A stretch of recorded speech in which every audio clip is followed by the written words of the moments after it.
A paz do Senhor. Paz do Senhor. Deus abençoe a igreja nesta noite de uma maneira poderosa. Como é bom estar na casa do Senhor. Quem trouxe o exemplar da Bíblia, por gentileza,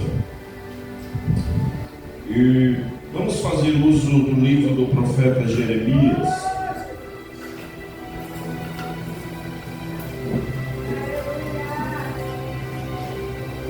Vamos fazer uso do livro do profeta Jeremias, texto muito conhecido da igreja, conhecidíssimo da igreja, no capítulo de número 1.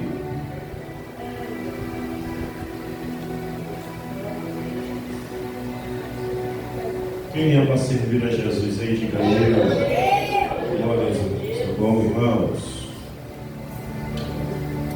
Alguns irmãos enfermos, casa, a irmã Leia está se recuperando de uma cirurgia, o diácono Henrique com a Safira, com a Sara, estão com a Safira internada, a diaconisa Ainhoa enferma com as crianças. Quem mais? A gente enferma, doente, virose, povo, mas vai passar, irmãos, vai passar. Lá no céu não haverá dor, lá no céu não haverá enfermidade, lá no céu não haverá gemidos, lá no céu não haverá pranto, lágrimas, nada disso haverá lá no céu. Verso de número 4 do capítulo 1, eu acordei hoje com essa palavra gravada no meu coração e eu quero pregar ela nesta noite.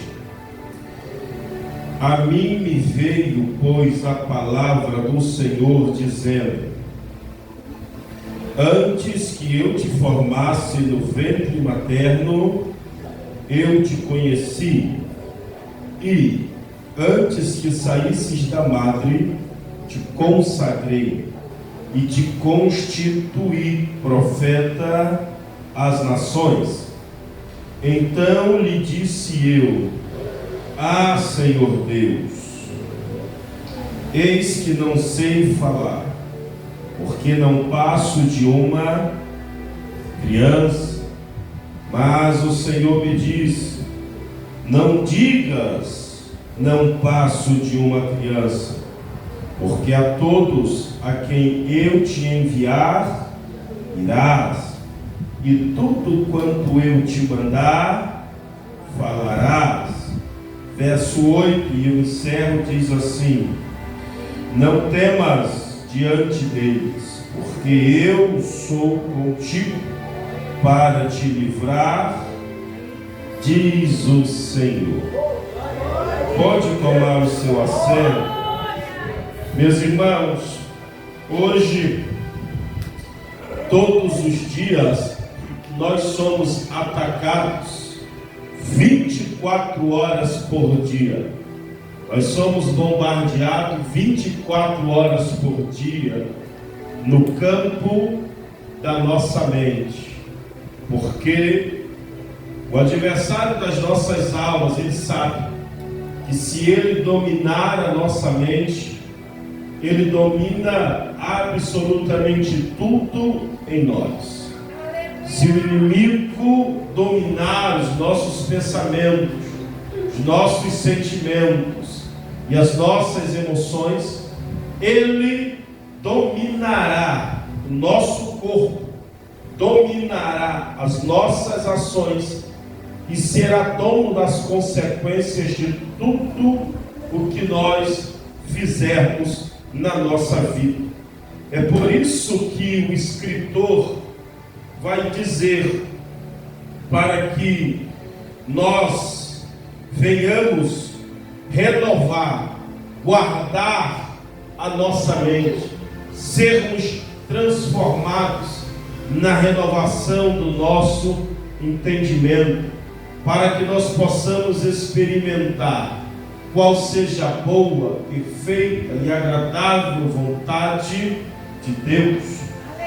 O diabo vem minando as forças de pessoas que têm chamados Diácono Ribamar, homens e mulheres de oração, pessoas que têm perdido a sua fé.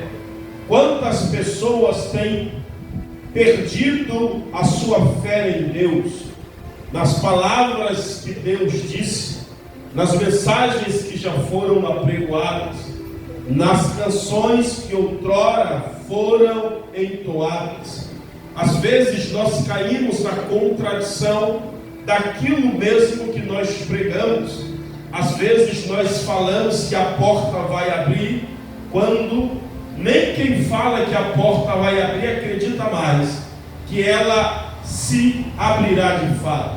Às vezes se fala de cura, mas nós não temos a plena convicção de que Deus irá curar.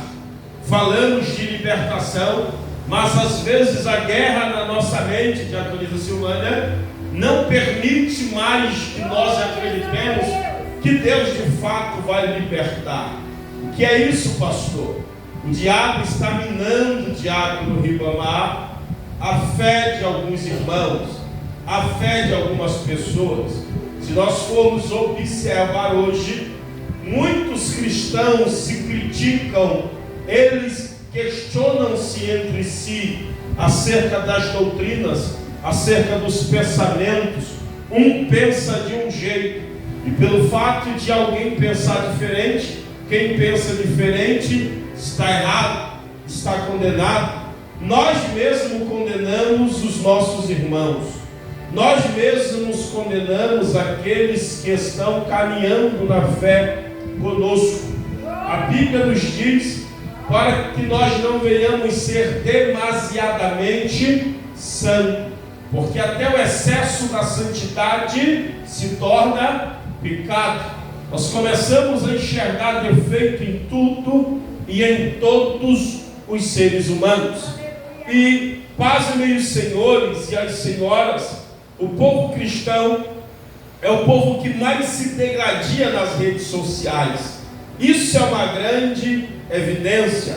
Nós estamos vivendo nos dias de hoje a síndrome de Cã, um dos filhos de Noé. Você não sabe qual é a síndrome de Cã? A síndrome de Cã é quando Cã soube da nudez de seu pai, ele não pegou a vestimenta e cobriu seu pai, ele expôs a nudez do seu pai para os seus demais irmãos, para Jafé e para Sem. A síndrome de Cã é: eu não posso ver um erro do meu irmão, uma falha da minha irmã, que logo eu careço, tenho a necessidade de expor a nudez da minha irmã, a nudez espiritual, a fraqueza espiritual, a queda na vida de alguém. Só que quando eu olho para dentro da Bíblia Sagrada, nós vamos enxergar dentro da Bíblia alguns homens que Deus levantou no decorrer da história. Nós vamos ver algumas pessoas que Deus fez uso desses homens para que o seu projeto pudesse assim ser estabelecido. Ainda na sua juventude, Deus separou um moço, para que ele pudesse servi-lo. Seu nome, Daniel. Daniel servia ao Senhor, mesmo estando dentro da Babilônia. Daniel servia ao Senhor, mesmo estando numa terra, num lugar que não era a sua pátria. Desde a sua mocidade, desde a sua juventude, Daniel zelou, separou-se para o serviço do Senhor. É incrível quando nós olhamos para dentro da palavra de Deus e nós vamos ver um profeta chamado Eliseu. que estava cuidando de alguns animais no campo, o profeta Elias chega perto dele, tira a sua capa, lança sobre ele. E a Bíblia diz que a partir daquele momento, diácono Ribamar, Eliseu começou a servir a Deus através do ministério do profeta Elias. E o ministério de Eliseu foi tão grande que quando ele morreu, um homem foi lançado numa cova onde estavam os restos mortais do corpo de Eliseu. E aquele homem que outrora foi lançado na cova, que estava morto, a Bíblia diz que ele torna mais uma vez a ter vida. Homens que serviram a Deus, que andaram segundo os caminhos do Senhor.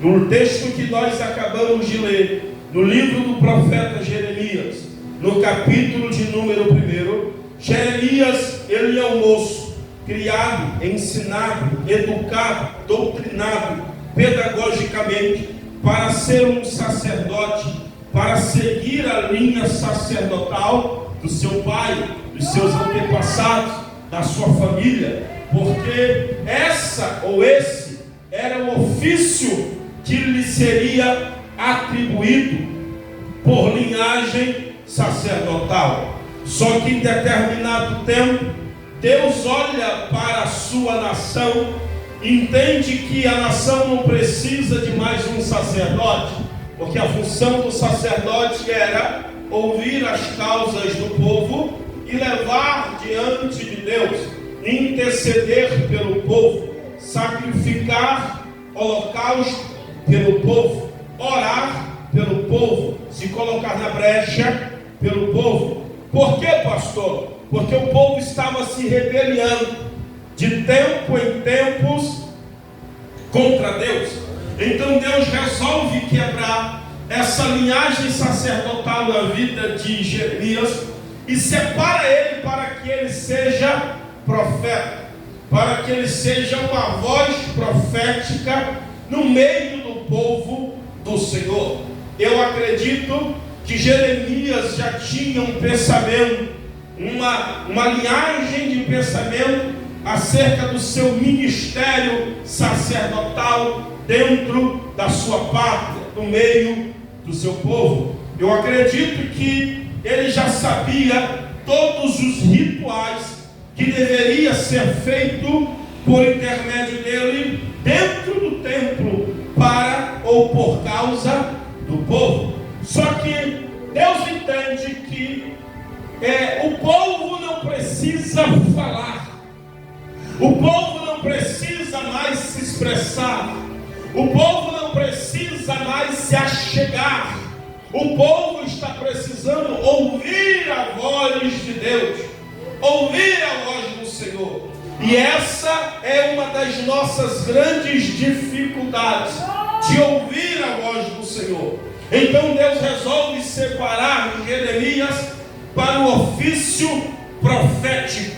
Só que eu acredito que Jeremias com certeza conhece a história dos seus antepassados, dos patriarcas, daqueles que são conhecidos na Bíblia como os heróis da fé. Eu tenho certeza que ele ouviu falar de homens que dispuseram a sua vida em profetizar em nome do Senhor, assim como Elias, e era perseguido dia e noite por causa da palavra profética que ele liberava.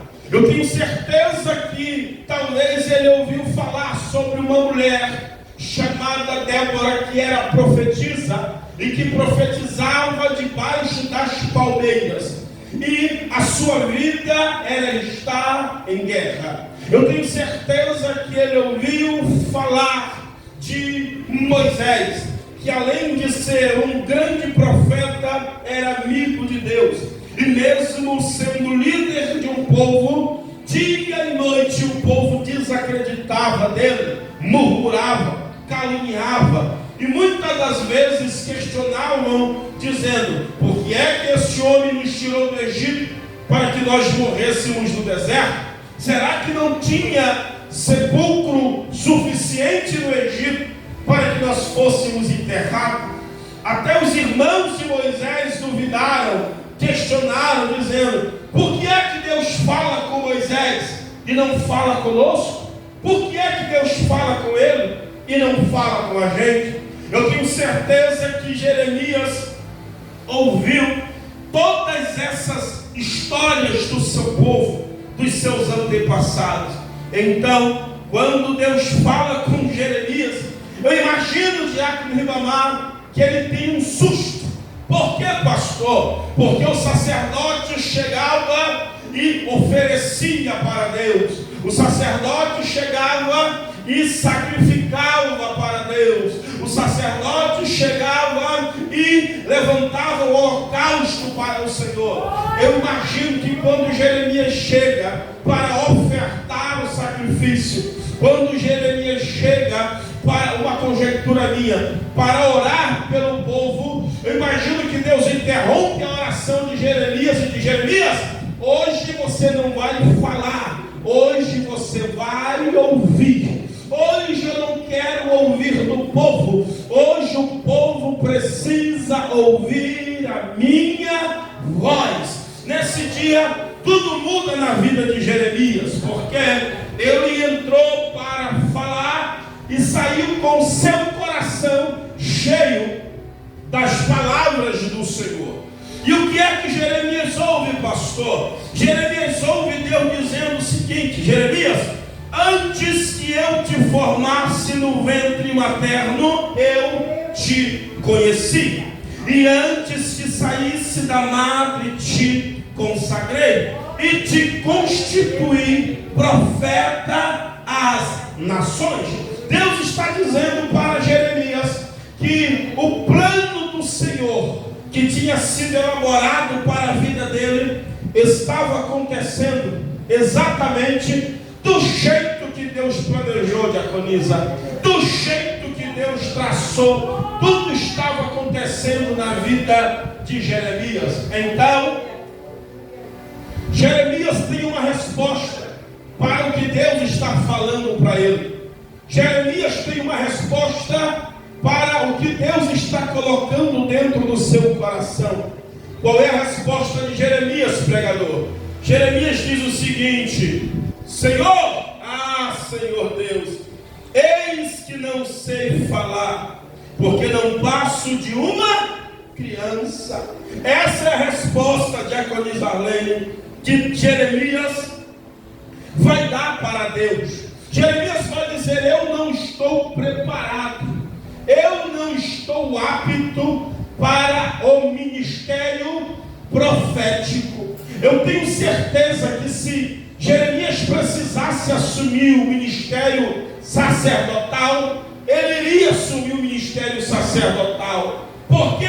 Porque ele não iria ter que confrontar ninguém, ele não iria ter que lançar palavras pesadas para o povo, ele não iria ter que confrontar as falhas, os erros do seu povo. Só que Deus chama ele para fazer aquilo que ele não quer fazer, para viver aquilo que ele nunca imaginou que fosse preciso, necessário viver. E todas as vezes que Deus nos chama para viver uma promessa que ele tem preparado para a nossa vida, talvez a nossa primeira desculpa é essa: Senhor, eu não sei falar, eu não estou preparado, eu não sou apto, eu não sou digno, eu não sou merecedor. Tem alguém comigo aqui nessa noite, irmão?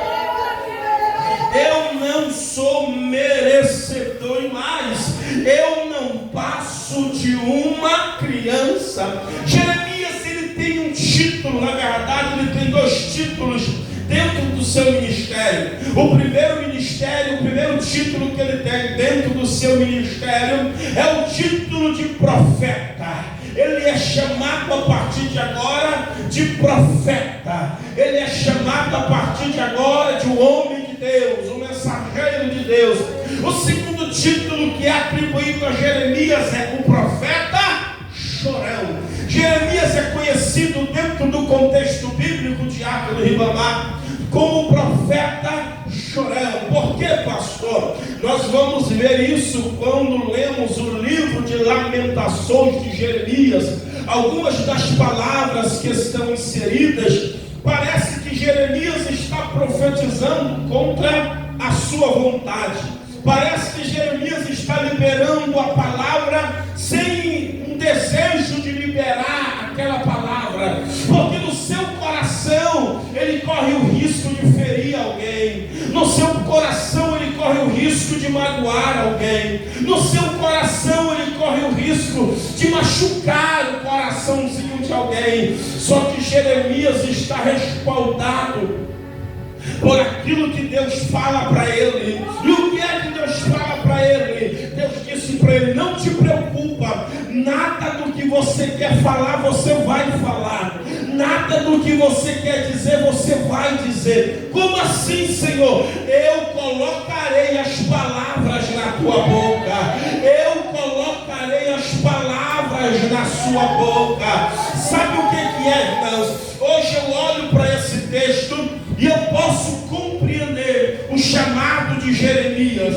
Qual é o chamado de Jeremias, pastor? É fazer sem vontade de fazer. Qual é o chamado de Jeremias, pastor? É ir sem vontade de ir. Qual é o chamado de Jeremias, pastor? É pregar sem vontade de pregar. Qual é o chamado de Jeremias, pastor? É ser profeta sem querer ser profeta. Qual é o chamado de Jeremias, pastor? É confrontar sem vontade de confrontar. Qual é o chamado de Jeremias, pastor? É viver aquilo que Deus chamou ele para viver. É por isso que Deus está respaldando ele e está dizendo: não digas que você não passa de uma criança. Por quê, Senhor? Porque aonde eu quiser te mandar, eu vou te mandar, Jeremias.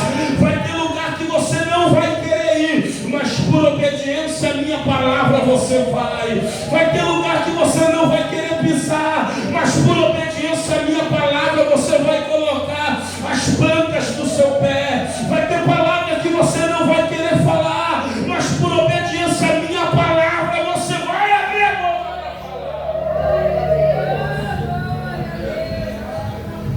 Quando a gente olha para a história desse homem, à primeira vista nós não entendemos porque ele tem esse subtítulo de profeta chorão.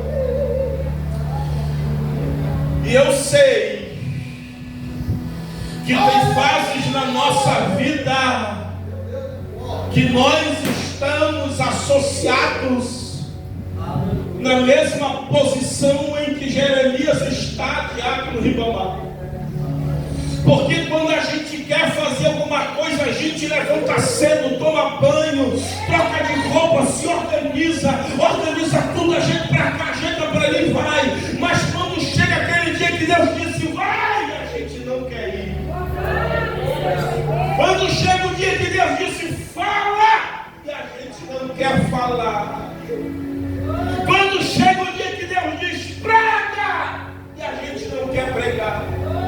Quando é o dia que Deus diz vai lá liderar, e a gente não quer nem sair de casa.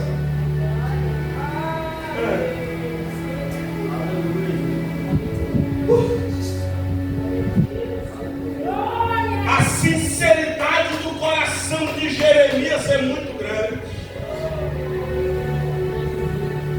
Ele vai dizer: Deus, eu não estou preparado, eu não quero fazer isso, eu não quero ser sacerdote, ser profeta. Deixa eu ser sacerdote, deixa eu estar no templo, deixa eu receber os animais e sacrificá-los para ti, deixa eu ouvir o clamor do povo e levar diante da tua presença.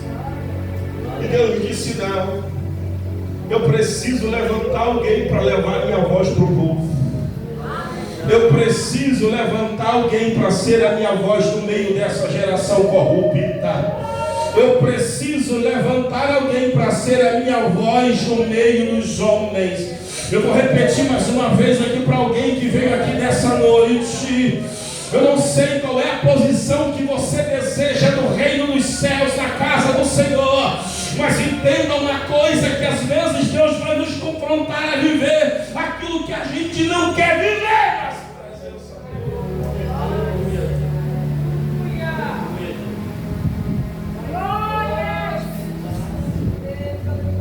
A maior dor de Jeremias não é que ele tem que profetizar para os seus vizinhos, ele tem que profetizar para os de dentro da sua própria pátria.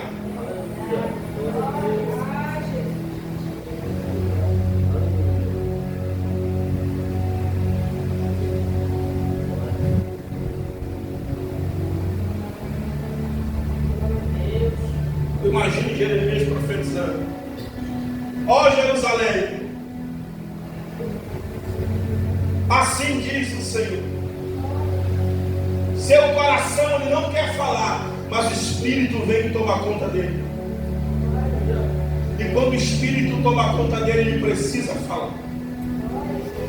E quando o Espírito se apossa dele, ele precisa falar. Tem dia que a gente não quer pregar. Tem dia que a gente não quer mais saber de igreja. Tem dia que a gente não quer saber de célula, saber disso, saber daquilo. Não quer nada. Aí a gente se levanta, chorando.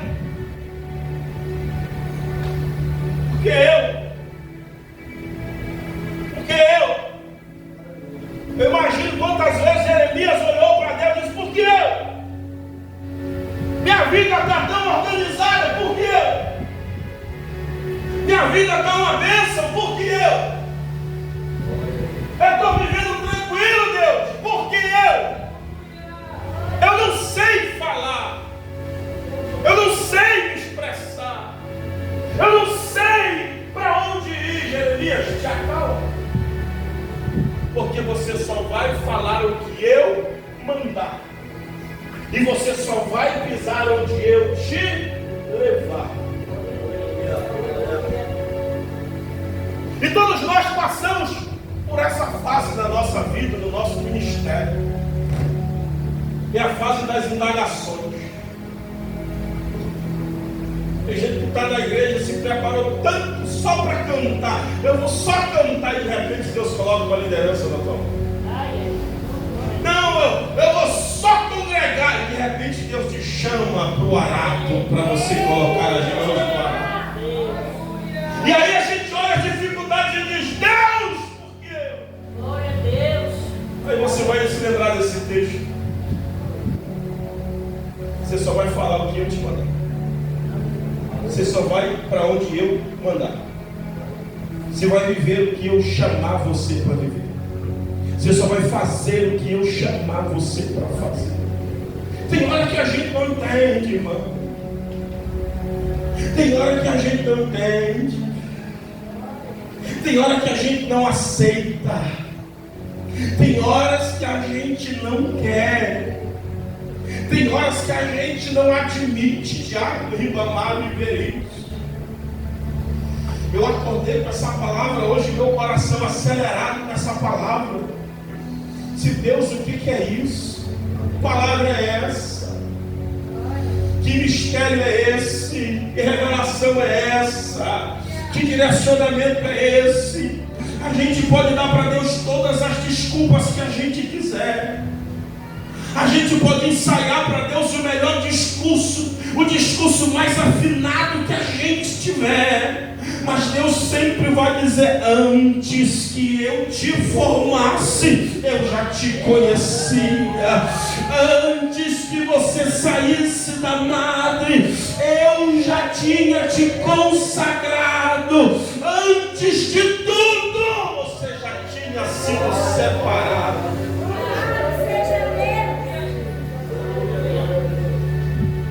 Você sabe qual é o nosso pior erro? É querer lutar contra a vontade de Deus. Nosso pior erro é querer lutar contra a vontade de Deus. O que que acontece, pastor? Sabe o que acontece? Que mesmo sem querer, Jeremias vai. Mesmo sem querer, ele profetiza. Mesmo sem querer, ele obedece. Mesmo sem querer, ele vive o seu chamado.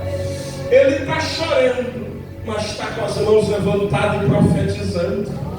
Ele está chorando, mas está com as mãos levantadas, dizendo: assim diz o Senhor. Eu não queria estar aqui, mas o Senhor me trouxe, então assim diz o Senhor.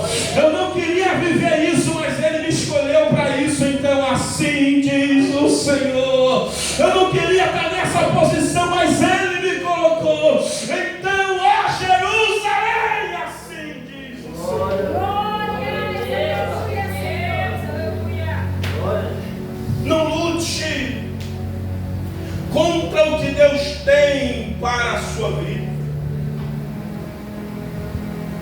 Não lute contra a vontade que Deus já estabeleceu para você. Não lute contra as promessas que Deus liberou. Você sabe qual é o tempo que Deus vai levantar você? Posso falar para você? Posso falar para você? Você sabe quando é que Deus levanta um profeta? Posso falar para você? No tempo de crise. Deus só levanta profetas em tempos de crise. Deus só levanta profeta em tempos de crise.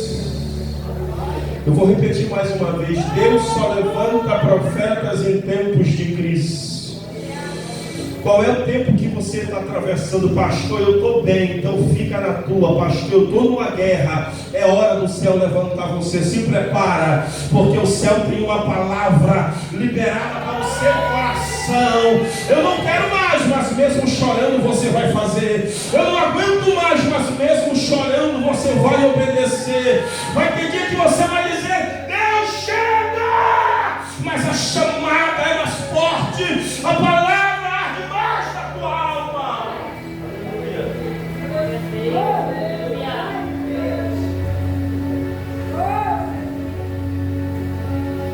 Eu vou encerrar para a gente orar.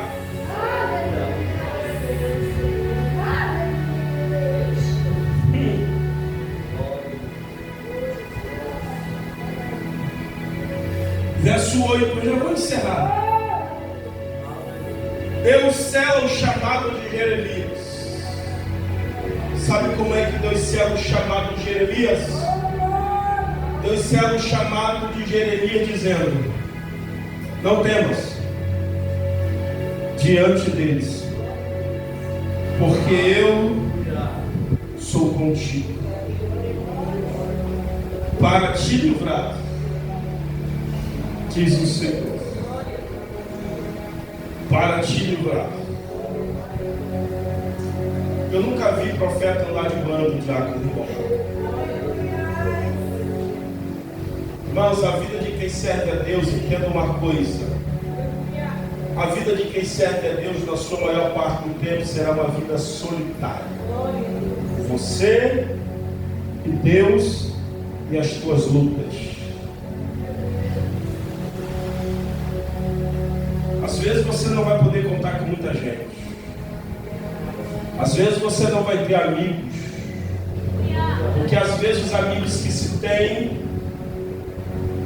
no momento difícil, eles te abandonam. Eles viram as costas para você. Sabe o que reina no coração de algumas pessoas? O sentimento de ingratidão. Você pode fazer o que você fizer, mas na primeira oportunidade que alguém tiver, a ingratidão vai reinar no coração. Você pode fazer o teu melhor, dar o teu tudo. Você pode colocar comida na mesa, sarar as feridas, acalentar a alma, dar um abraço, mas na primeira oportunidade que surgir, a ingratidão vai se manifestar. E as pessoas que você guardava, zelava, protegia, serão as primeiras que vão te apunhalar. E o culpado, a culpada, adivinha quem é? será sempre você. É por isso que Jeremias não quer assumir esse papel, porque dói. Dentro do templo tem o sacerdote, o sumo sacerdote, tem os levitas que ajeitavam, que organizavam tudo, mas lá fora, no meio do povo, ele era só. Só que Deus está dizendo para ele: eu sou contigo. Como é que é, Deus? Ah, Jeremias, não está entendendo? Eu sou contigo. Você acha que você precisa de muita coisa? Não, você só precisa da minha presença. Eu sou contigo. A melhor coisa que alguém pode ouvir de Deus é isso: Deus falando, eu sou contigo.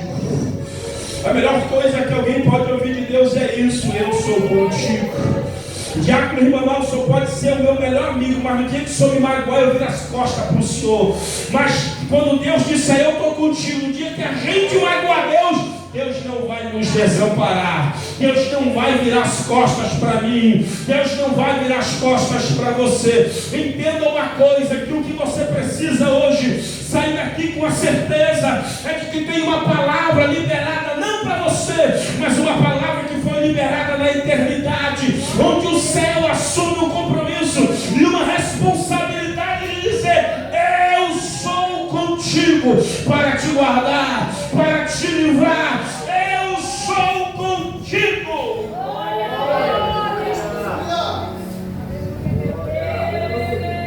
Não se permita ser abalado por ingratidão de terceiros.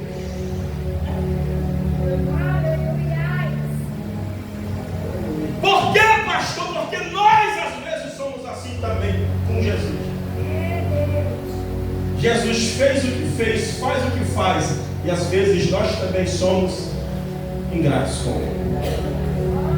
E o que acontece, pastor? Ele deixa de falar com a gente? Não. Quando a gente quer falar com Ele, Mateus 6,6, Ele está lá no nosso quarto nos esperando para falar com Ele e para que Ele possa falar aos nossos corações.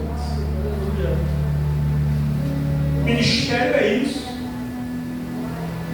É fazer às vezes sem querer fazer, sem sentir vontade de fazer, sem sentir alegria de fazer, sem sentir desejo de fazer, sem sentir nada, mas eu vou fazer. Por quê? Porque Deus me chamou para fazer.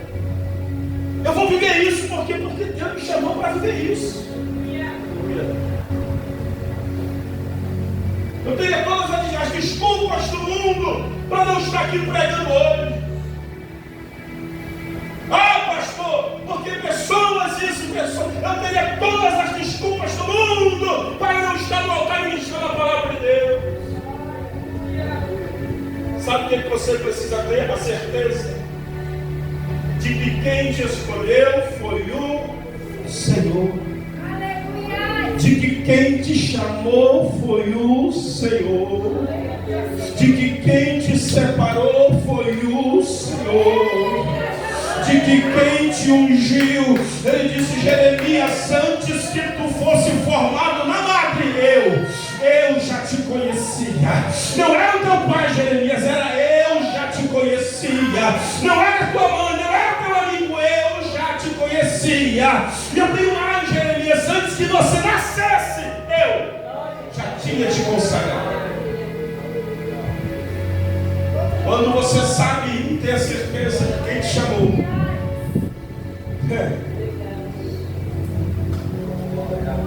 você vence as lutas.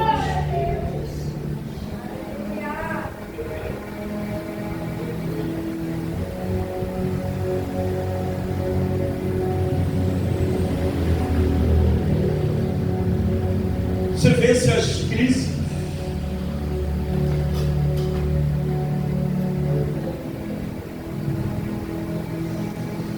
Você só precisa fazer aquilo que Deus te chamou para fazer. Não planeja nada, só faz o que Ele te chamou para fazer. Aleluia, Senhor. Não cria expectativa em nada, só faz o que Ele te chamou para fazer. Não coloque expectativa em ninguém, só faz o que Ele te chamou para fazer. faz o que Ele te chamou para fazer. Eu sei que essa palavra não está sendo liberada em vão. Eu sei que o Espírito de Deus está comigo nesse altar. E foi o Espírito do Senhor que colocou essa palavra no meu coração. Porque hoje Deus está fortalecendo Jeremias dentro dessa congregação. Hoje o Senhor está fortalecendo a sua igreja. Hoje o Senhor está enxugando do rosto todas as lágrimas. Hoje o Senhor está lançando por terra toda incerteza, toda insegurança, toda dúvida, toda frieza, todo desânimo. Hoje vai se levantar um leão dentro de você. A chama do Espírito vai reacender dentro da tua alma mais uma vez. Você vai ter alegria para adorar, alegria para pregar, alegria para liderar, alegria para servir, alegria para visitar, alegria para ganhar almas, alegria para discipular, alegria para ir para o encontro, alegria! Anagassume nega lavandaria, anagassume nega canta lavaraia, quecamanto-me nega sandacaio nenelevarasca. Eu sei que tem uma graça do Eterno sobre essa casa. Eu sei que Deus está despertando em Jeremias, que mesmo chorando, mesmo dizendo, Deus está doendo, mas eu estou aqui. Eu sei que tem alguém que vai se levantar e vai dizer, Deus, eu estou só, mas eu estou aqui. Eu sei que tem alguém que vai se posicionar e vai dizer, Deus, eu estou quebrado, mas eu estou de pé na tua presença, te servindo.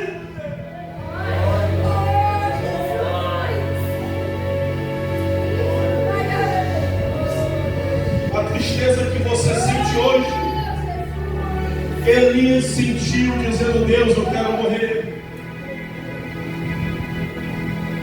A tristeza que você sente hoje, Sansão sentiu dizendo, Deus, me dá só mais uma oportunidade. A tristeza que você sente hoje, Paulo sentiu dizendo, Deus, tira de mim esse espinho que está doendo. A tristeza que você sente hoje, Cristo sentiu, dizendo, Pai, se possível, passa de mim esse cálice. É só uma fase, Jeremias. Eu já te escolhi, não volto atrás. Deus não vai voltar atrás. Esquece, Deus não volta atrás. Eu já te separei, Jeremias, e não volto atrás.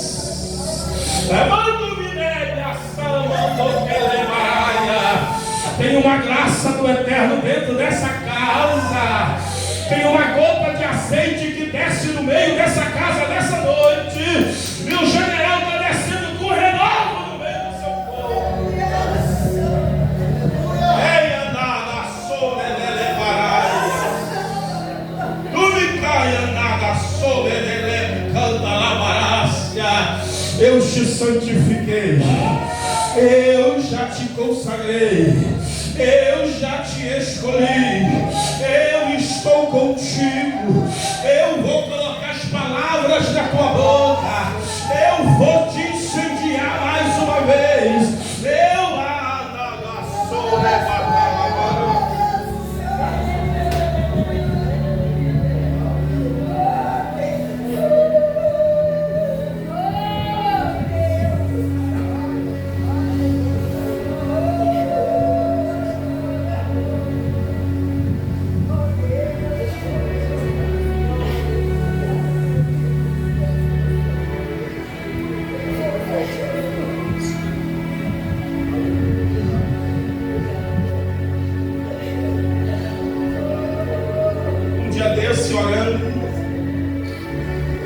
chorando e indagando a Deus, falei, Deus, por que nós estamos passando por isso? A fulana, o ciclano, o beltrano, e eu orando a Deus, e Deus, pessoas que eu ajudei hoje viram as costas para mim.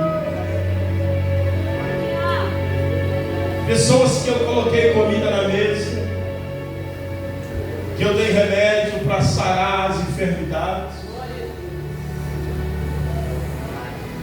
Eu falei, Deus, por que todos me abandonaram?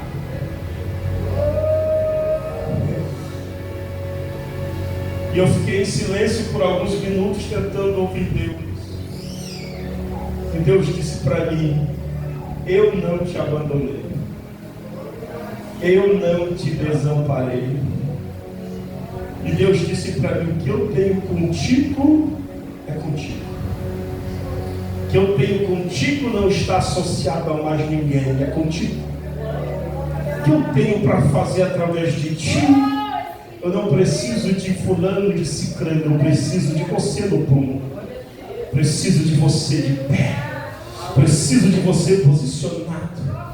Foi aí que eu me levantei e disse: Deus, eu estou aqui. E eu falei o que Isaías disse: Senhor, eis-me aqui, envia-me a mim. Fica de pé para a gente orar.